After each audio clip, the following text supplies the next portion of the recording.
You're listening to the Less Stress Lawyer podcast, episode 30. Today, we're going to set the foundation for managing your time. You ready? Let's go. Welcome to the Less Stressed Lawyer, the only podcast that teaches you how to manage your mind so you can live a life with less stress and far more fulfillment. If you're a lawyer who's over the overwhelm and tired of trying to hustle your way to happiness, you're in the right place. Now, here's your host, lawyer turned life coach, Olivia Vizacaro. Hey there. How's it going today? I hope you are well. And I hope that you have taken me up on my invitation that I talked about in the last episode to start doing time audits. As we continue on in this time management series, I hope you take the opportunity to dive in and really gain all that awareness that I talked about when I talked about how to do time audits and why you want to do them and the benefits of that. So I hope you're up to your eyeballs, keeping track of how you're spending your time and gaining a ton of awareness as a result. I hope they're going well. One of my clients in my mastermind actually asked me a question about time audits in our session this week. And she was just asking for some more specificity on how exactly to do them. And I gave an example of the awareness and the benefits you would get from doing a time audit and how it would help you plan going forward the next time you do something. And the example that I used was travel. So because I've done time audits with travel, I now know to work backwards from when my flight's going to leave and how far in advance they start to board and how much time it takes me to get through security and how early I want to be through security before the flight starts boarding. I tend to cut it pretty close, but I do like to leave enough time so I'm not rushing. I keep track of how long it's going to take me to check my bag at the curb, how long it's going to take me, even if there's a little bit of traffic, to get from my house to the airport. So when you're doing a time audit, you're keeping track of all of those little micro expenditures of time and how they add up together so you can stay on track and stay on schedule so you can better manage your time. Speaking of travel, I've got a ton of it coming up. One of my clients told me recently, he was like, you're going to be like Carmen Sandiego, because I seriously am bouncing all over the globe, or at least parts of it. I'm going to be in New York City. I can't wait. I get to see two people that I've never met in person, and I'm really excited to see them. One is a former client, and the other is a friend of mine that I met through LinkedIn, and I've never met her before. And we talk on the phone for hours each week, and we've never seen each other in person. So that's super exciting. And I'm flying through New York because I'm on my way to Italy, and I couldn't get a direct flight from Detroit. So I had to pick New York or Boston, and I have people to see in New York. So I'm going to spend a few days in New York City, and then I'm going to head to Rome, and then I'm going to the Amalfi Coast. And then, super exciting, I'm going to fly from Italy to Nashville, where I'm speaking at ClioCon. If you are going to ClioCon, reach out to me and let me know that you're going to be there. I would love to meet you in person. So I'll be in Nashville for ClioCon. That's October 10th and 11th. And if you've decided to go at the very last minute and you haven't gotten your tickets yet, go to my Instagram. My handle's the Less Stress Lawyer. And click on the link in my bio and you can get a discounted ticket to ClioCon if you do that. So that's available to you too. But if you're going to be there or you're on the fence about going, definitely go in person. It's so much more fun to get to see everyone and meet face to face. And I love soaking up an immersive environment. That is what I love about my own mastermind. With my clients, we meet in person twice a year and we get to soak up all the goodness and just be in a really collaborative, immersive, all-consuming space and really focus on the personal development. I love that part of it. So if you're going to ClioCon, reach out. I'll be there in Nashville speaking all about actually this topic, how to make the most of your time. And then after that, I'm going to hop on over to Charleston to scope out some hotels for the next live event for the Less Stress Lawyer Mastermind. So that's where the next event is going to be. And I can't wait. Charleston's such an amazing city. So I'm going to be there and I'm going to bop around and check out the places that I want to have the welcome dinner, the farewell dinner, and where I want to actually host the event. I want to compare some venues. So more on that later. But that's my travel. So as you're listening to these next couple episodes, I'll be bouncing all around the globe. Again, like Carmen Sandiego. All right. So we're continuing on in this time management series, right? We've been talking about the 3 Ps. Now we've really dove in to start talking about procrastination and how to manage your time. We talked about the 2 models of time management, firefighting and procrastinating. We talked about your thoughts about time and your to-do list and work in general and time management. We also talked about doing time audits to start to gain some of that awareness. Now, I was going to dive right into the 3 steps that I teach my clients on how to manage their time, the 3 steps that they need to implement in order to do that effectively. But I realized I want to set just a little bit more of a foundation before we dive in to discussing each of those 3 steps. So that's the purpose of this episode. It's going to be pretty short and sweet, but I wanted to make sure that I covered that. There were just a few other things that I wanted to talk to you about before we dive in deep to each one of the 3 steps. All right. The first thing that I want to talk about is always being behind, the problem of always being behind. And the reason that I want to talk about that is because it's probably one of the most common problems that I see my clients face. They come to me and they say, Olivia, I'm always behind. I feel like I'm never on top of things. I'm never caught up. I'm always late on stuff. There's always stuff that I've promised to people that is behind schedule, right? They're just constantly behind day after day.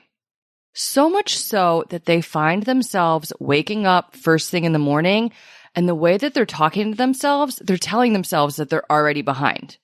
Their eyes just popped open. It's first thing in the morning, and yet they're already believing that they're behind, right? And what they're doing, the reason this is happening is it's because they're treating their behind like rollover minutes. If anyone remembers rollover minutes from the early days of the cell phone back in the 2000s, it's kind of like that, right? We're carrying also like miles or PTO, paid time off. We carry it over into the next month or the next year. Well, people are doing the same thing with being behind. They didn't get through everything that they planned for the day on Monday, so they wake up on Tuesday morning and they're telling themselves that they're already behind.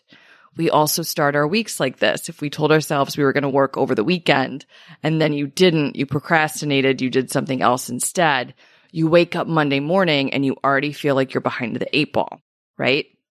And why is that a problem? Well, number one, it feels terrible, right? If you're telling yourself you're constantly behind, you're going to feel really discouraged and have this heaviness that you start your day with. That's no way to start your day, and it's going to create so much more resistance to you getting started and to you accomplishing work and having a really productive day. So it's not going to serve you.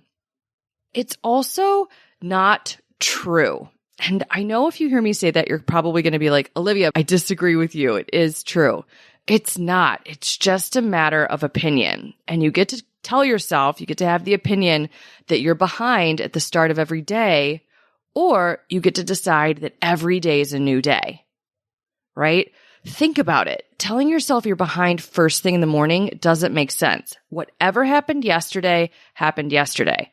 Whatever happened last week, happened last week. All right? Every day you wake up and you start a fresh day. You get the opportunity to make a new plan for a new day. So why would you tell yourself that you are behind? You would just start fresh, and anything that didn't get accomplished the day before, you now factor in and put it into today's plan. You get a new plan, you get a fresh start. You're not behind. You're only behind first thing in the morning if you decide to tell yourself that you are. And again, I highly recommend you don't do this. It's going to make you feel terrible. Now, what I teach my clients is the only time you can ever be behind is at the end of a day, right? You made a plan for the day and then you didn't get through all of it. So at the end of the day, it makes sense that you feel behind. Now, when that happens, most people want to beat themselves up for being behind. They want to kick themselves. They want to start that negative self-talk and really gang up on themselves and have that inner dialogue get really negative, right? if you've been listening to this podcast for a while, you know that that doesn't lead to anything productive. Negative thoughts create negative results because they make you feel badly, and then you're really prone to take negative action or no action at all when you're feeling those negative emotions, which ultimately produces nothing good. So instead of beating up on yourself when you are behind at the end of a day, I just want you to get really curious and do a quick evaluation. There's only ever 3 reasons that you are behind, and it may be that you're experiencing a combination of the 3. That happens sometimes. That's all right. You just want to know what the 3 are so that you can evaluate really effectively and gain some awareness, and then troubleshoot, problem solve for what happened, what went wrong, what didn't work that day that led to you being behind. So the 3 reasons that you're always behind, number 1, you're just doing the math wrong. You're packing what I like to call 10 pounds of potatoes into a 5-pound bag. So you're planning about 10 hours of work in a 5-hour period or 20 hours of work in an 8-hour period. You're not making time assessments for how long what you've planned for the day will take you. So you just plan too much work, which if you're doing that, of course, you're going to be behind at the end of the day. The math didn't work out. You're not going to be able to do 15 hours worth of work in 7 hours. That's just not how time works. It's not how math works. So that's going to be the first reason that you're behind at the end of the day. You've simply done the math wrong and planned too much for the amount of time that you allotted yourself. The second reason that you're going to feel behind at the end of the day is because you reshuffled. So maybe you planned the appropriate amount of work. You planned 8 hours for 8 hours, or more realistically, probably because it takes a little bit of time throughout the day to be a human, you planned 7 hours or 7.5 hours for an 8-hour period. So that should fit. That should work, right? In theory. But if you reshuffle and you take a detour from the plan, you divert from the plan, that's going to make you be behind at the end of every day, right? If you take unscheduled calls, if you answer emails when you didn't plan to be answering emails, if you're doing all of those things, you're letting a colleague come into your office and spend 30 minutes kind of talking about work, but also just making small talk. When you were supposed to be working on something else, you're going to be behind. So you've reshuffled your schedule and everything that you had planned for the day got pushed down, right? That's the second way that you're going to be behind at the end of the day. And the third way that you're going to be behind at the end of the day is simply if you procrastinate. So you planned maybe an appropriate amount of work, but you just aren't doing it. You are buffering. You're doing those actions that I talked about a couple episodes ago. You're scrolling on Instagram. Maybe you're texting friends. You're listening to music. You're messing around on the internet. Maybe reading ESPN.com or the news, right? Maybe you're grabbing a snack, watching some Netflix. You're just doing anything that you didn't plan for in order to avoid work. So those are the 3 reasons that you would end up being behind at the end of a day. And like I said, you might be guilty of a combination of them, but you just want to know if you're doing any of those things, if you're engaged in any of those behaviors, and that they're contributing to being behind. If you are engaged in any of those behind making activities, for lack of a better term, you want to know so you can course correct, right? If you're guilty of the first offense by planning too much, you're going to start planning accurately and doing the math right. If you're guilty of reshuffling, you want to stop reshuffling. You want to stop doing that and just stick to your plan. And if you're procrastinating, of course, you want to not do that. You want to get started and make your way through the work that you planned for the day, so you don't get to the end of the day feeling behind and not having gotten through what you planned to accomplish for the day. Now, if you constantly feel like you're behind, this probably isn't going to be a problem that we remedy overnight. It's going to take some trial and error. It's going to take some practice. You're going to stumble. You're going to have missteps. You're going to make mistakes. And all of that is going to be a learning opportunity. You've heard me say it before that I really don't believe in failure. As long as you don't quit, you can't really fail. So instead, you're really going to be existing in this world where you're just winning or learning. And that's how I want you to approach time management. It's going to take some time. You're going to get a little bit better each day if you're evaluating what's working, evaluating what's not working, and making a plan for what you'll do differently to fix what doesn't work. So you can start doing that evaluation process, that process of taking action, auditing, and adapting when it comes to being behind and trying to remedy that problem. The other thing you want to do, though, is get really clear on what you mean by not being behind.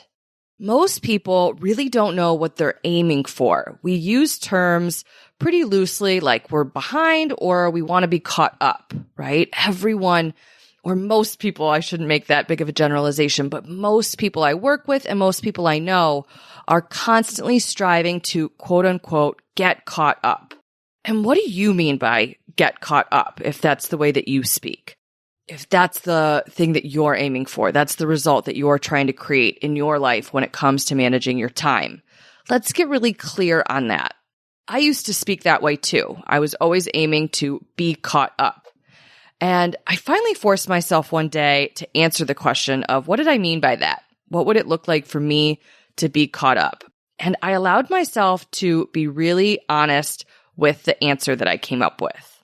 I was just very candid. And it's funny, speaking of candor, I was talking to a client earlier today, and I said one of the ways that you get really great at time management is that you just start having very candid, honest conversations with yourself. You really eliminate all the white lies, all the fibs that you might be used to telling yourself about how you spend your time, about how you manage it, about what you're going to do, and about what you're not going to do. You just really want to start to engage in the most honest conversations around expenditures of time that you possibly can. So I want you to get really honest. What do you mean when you say you want to be caught up? What would that look like for you? When I allowed myself to answer that question really honestly, what I meant by being caught up was that I wanted to be done with everything. And I joked once and I told a client of mine that, and I think her response to me was like, does that mean like you're dead? Like 6 feet under? Because that's kind of what it means to be done with everything, right? Other than that, there's always going to be more for us to do. We're always going to have outstanding items on our to-do list, things to take care of tomorrow. We're never really going to be, quote unquote, caught up where we're done with everything. But a lot of people, when they're using that phrase, they're kind of in the back of their head aiming for that. And what's funny is as soon as I described being caught up in that manner, I realized I don't even want that. Because it would mean that I have no work to do tomorrow. I have no clients to meet with. I wouldn't have any money coming in. And as someone who's self-employed, that would be a nightmare, right? Same thing goes for a lot of people who are working a billable hour model. You want more work on the horizon. You don't want to have an empty day tomorrow with nothing on your to-do list and no work to bill for. So you want to get really clear with what do you mean by caught up? And number one, is your answer even really desirable? Do you want to be done with everything if that's what you mean by it? Or two, is it even possible? And when you think about the practice of law, you're probably never going to be caught up. It's not like working, I'm from Detroit, and we've got the big three here, the automotive companies. And if you work in a factory and you're responsible for putting engines together every day, right? The engines, part by part, are going to be assembled on the assembly line. And it's one person's job to put the bolts into this section of the engine. And it's another person's job to assemble another part of the engine. And you're going to do that over the course of your shift. And then you're done for the day when your shift comes to an end. And there's no more work to do until your next shift. The practice of law is really not like that, right? There's going to be unfinished work at the end of your day. So I like to introduce people to a third way to talk about time. There's being behind, there's being on schedule, and then there's being caught up. Being caught up would be where you're done with everything. There's nothing left for you to do. Being on schedule is a little bit different than that. You're still going to have outstanding items coming due in the future. You're not behind on them yet. They're not late. They're due at some time up ahead, but you still have work to do, right? It's not like you don't have anything on your to-do list. That's what it would look like to be on schedule.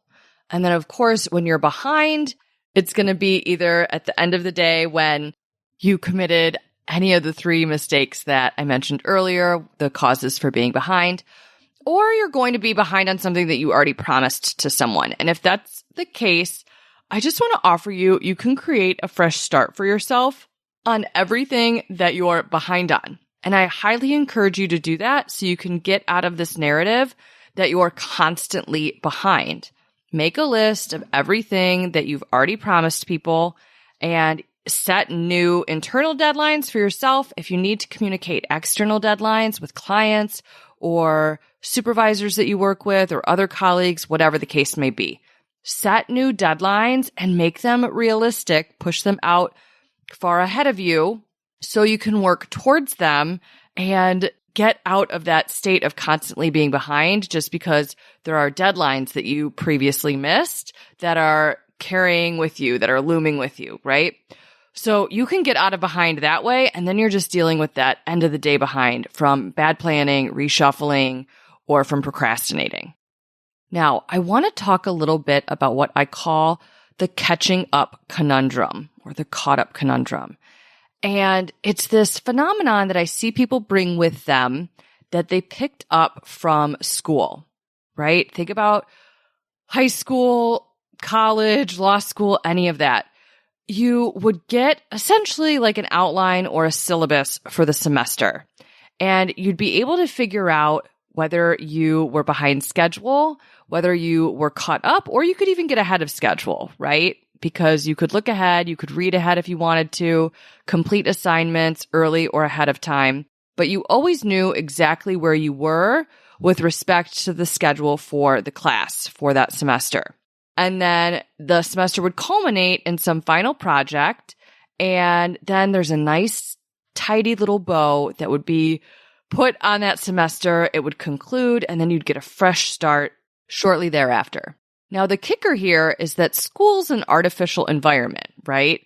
So your professors don't come to you 2 days before your torts exam while you're cramming and say, hey, I really need you to stop what you're doing. I'm not going to move the exam, but before you finish studying for my exam, I need you to write a term paper or do this draft motion for something, right?